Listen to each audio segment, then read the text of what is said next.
अब देखिए पाकिस्तान के अंदर की भी टारगेट किलिंग हो रही है। कराची में, इस्लामाबाद में, मुजफ्फराबाद में अभी रिसेंटली हुई है, लेकिन वहां पे यहां पे हमारी बात कोई सुनता नहीं है हम जब इसको आलमी फोरस पे उठाते हैं। एनआईए ने जैसे ही खालिस्तानी आतंकियों की सूची जारी की, उसके तुरंत बाद पहला विकेट गिर भी गया। कनाडा में किसी ने खालिस्तानी गैंगस्टर सुखदुल सिंह गिल उर्फ सुक्खा को मार दिया है। कनाडा में एक और खालिस्तानी को निपटा दिया गया है।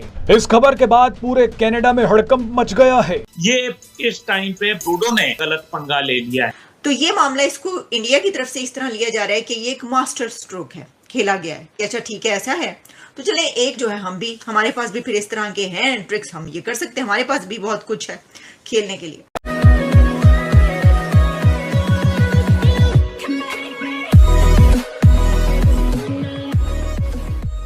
नमस्कार दोस्तों, अब यहाँ पर सिचुएशन ये है कि भाई एनआईए ने जो लिस्ट एक जारी की, नेशनल इन्वेस्टिगेशन एजेंसी जो भारत की है, और तुरंत बाद एक भाई साहब है सुक्खा करके जो खालिस्तानी सपोर्टर थे और वहाँ पर गैंग चलाते थे।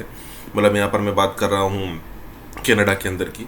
अब सबसे बड़ी देखने वाली बात यह है कि जो इंडिया के पास पंजाब है ना, उसी को खालिस्तान बनाने की बात हो रही है। कभी भी ये बात नहीं आई कि पाकिस्तान के पास जो पंजाब है उसको भी शामिल कर लिया जाए। उसके बाद कभी ये बात नहीं आई कनाडा की तरफ से कि भी ठीक है, हम अपनी तरफ से ज़मीन दे देते, आप यहाँ पे खालिस्तान बना लो। क्योंकि देखिए खालिस्तानियों को कभी कोई ज़मीन मिलेगी नहीं, ये सिर्फ और सिर्फ प्रोपोगेंडा है जो इंडिया के खिलाफ चलाया जा रहा है, अदरवाइज होने वाला कुछ है नहीं। ये आईएसआई को एक टूल मिल गया है कि जब वो स्ट्रांग होते हैं ना, तो ये खालिस्तानियों को पंप अप करते हैं, पैसा देते हैं और यहाँ पर इंडिया के अंदर कुछ ना कुछ अनस्टेबिलिटी करवाने की कोशिश करते हैं। होता कुछ नहीं है, फिर जब मार पड़ती है फिर से चुप हो जाते हैं। यहाँ पर यही सारी बातें हो रही है। इसी के साथ ही वीडियो शुरू करते हैं। अब देखिए पाकिस्तान के अंदर की भी टारगेट किलिंग हो रही है। कराची में, इस्लामाबाद में, मुजफ्फराबाद में अभी रिसेंटली हुई है, लेकिन वहां पे यहाँ पे हमारी बात कोई सुनता नहीं है हम जब इसको आलमी फोरस पे उठाते हैं। ये इस टाइम पे ट्रूडो ने गलत पंगा ले लिया है। भारत ने उनका जो सफीर था उसको निकाल दिया गया।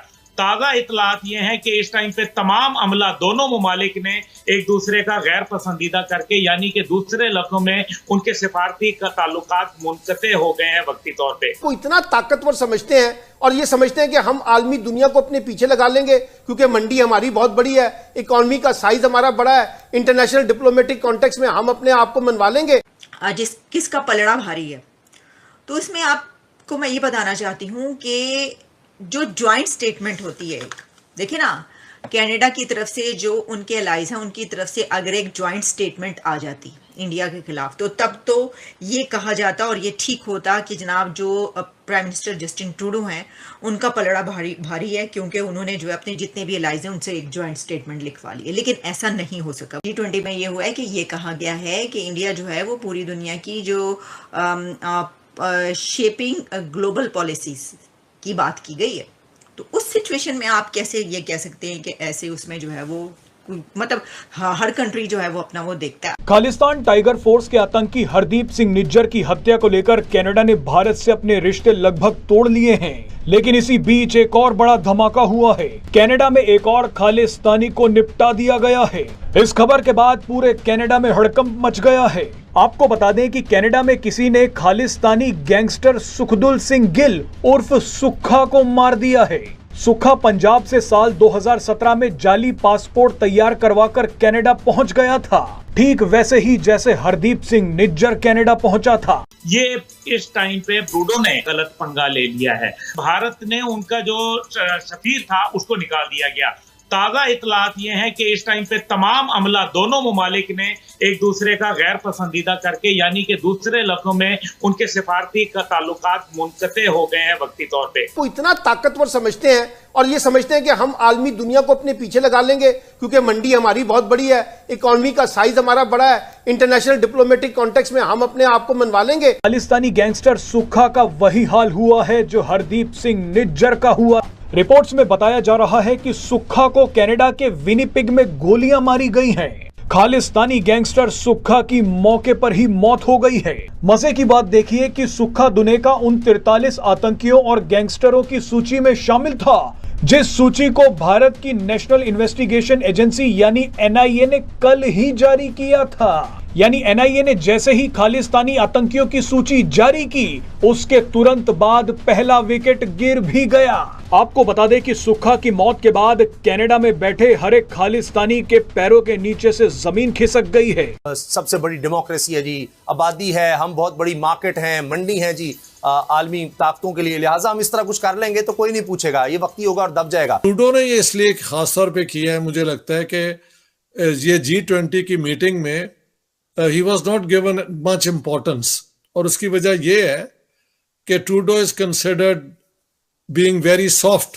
खालिस्तान के डिमांड और ये राइट ऑफ सेल्फ डिटर्मिनेशन, इस किस्म के बयान हर वक्त वहां पे आते रहते हैं, और ट्रूडो की जो एक माइनॉरिटी गवर्नमेंट है, कोलिशन गवर्नमेंट, उसमें सिख वोट जो है वो इम्पोर्टेंट है, तो इस किस्म की वोट बैंक पॉलिटिक्स का एंगल भी ज़हन में रखना चाहिए। अच्छा सर, एक चीज और वो ये है कि इस वक्त दुनिया की जितनी बड़ी वेस्टर्न पावर्स हैं तो वो चाहते हैं कि वो इंडिया में आके इन्वेस्ट करे और अपनी जो टेक्नोलॉजीज है वो वहाँ पे ट्रांसफर कर लें। वो हमने G20 में भी देखा, G20 से पहले भी जब कभी भी हमारी बायलैटरल मीटिंग्स हुई मतलब मुख्तलिफ कंट्रीज की हिंदुस्तान के साथ, तो वहाँ पे ये बात देखने को मिली।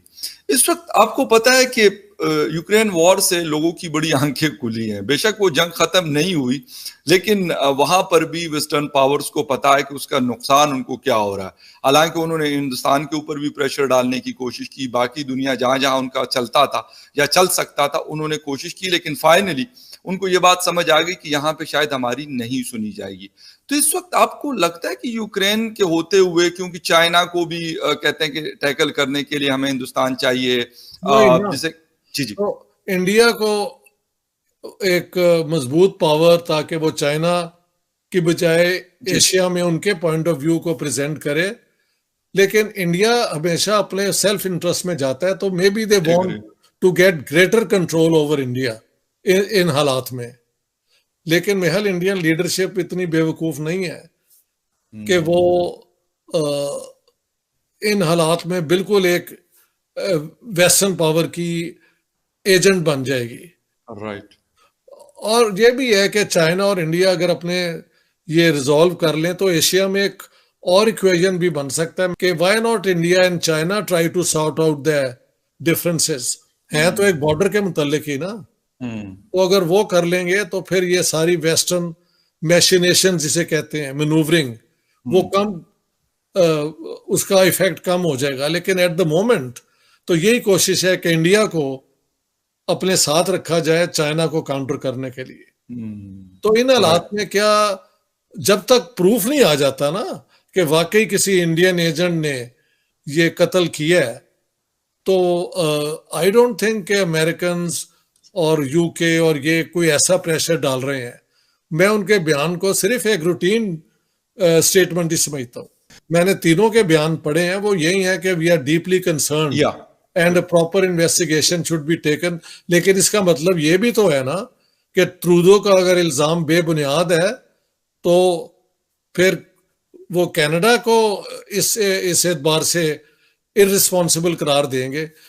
अच्छा सर, एक चीज, 5 countries UK, US, Canada, New Zealand and Australia, इनका एक इंटरनल इंटेलिजेंस सिस्टम भी चलता है आपस में। जी जी बिल्कुल। और उन 5 के 5 का ये वो कह रहे हैं कि हाँ ठीक है, हमें मुख्तलिफ, यकीनन ये कोई इस तरह का स्टेटमेंट नहीं हो सकता कि कनाडा खुद इसको जारी कर लेगा। तो इसकी पॉसिबिलिटीज मतलब ये भी हो सकती है कि वो एक जिसे कहते हैं, तो आपने कहा कि प्रेशर डालना चाहते हैं। द सेकंड थिंग इज कि वो ये देख रहे हैं कि ये टॉप 5 इकोनॉमी में तो है, टॉप 3 में ये आ रहा है। वो कहते हैं कि हम पहले एशियन पावर थे, फिर अब जो है मतलब ग्लोबल और जिसे कहते हैं कि वर्ल्ड पावर की तरफ हम आ रहे हैं, सुपर पावर की तरफ हम आ रहे हैं, और उसके लिए वो कोशिश कर रहे हैं। कहीं ऐसा तो नहीं है कि वो कह रहे हैं कि इस तरीके से थोड़ा सा जब प्रेशराइज करेंगे जो भी गवर्नमेंट होगी तो वो ट्रेक तो बहरहाल होती है। अगर इतनी 5-6 बड़ी कंट्रीज इकट्ठी हो जाती है G7 की, तो उसका प्रेशर बहरहाल होता है। मैं ये नहीं कहता कि इंडिया उसकी बात मान लेगा, लेकिन प्रेशर तो है। नहीं, प्रेशर तो है, लेकिन मेरा मतलब है ये कैसा प्रेशर है। सिर्फ यही बयान है ना कि वी आर वेरी कंसर्न्ड, लेकिन जब तक प्रूव नहीं होता तो दोनों तरफ ये न्यूट्रल बयान। डिप्लोमेट्स को भी तो एक्सपेल किया है ना दोनों ने। हाँ नहीं, दोनों ने किया है तो फिर ठीक है, वो तो टिट फॉर टैट वाली डिप्लोमेटिक चीज है ना। तो दोनों के अंदर जो ये डिफरेंस ज्यादा प्रोमिनेंट हो रहे हैं, ये भी तो वेस्टर्न पावर्स के लिए कंसर्न है ना।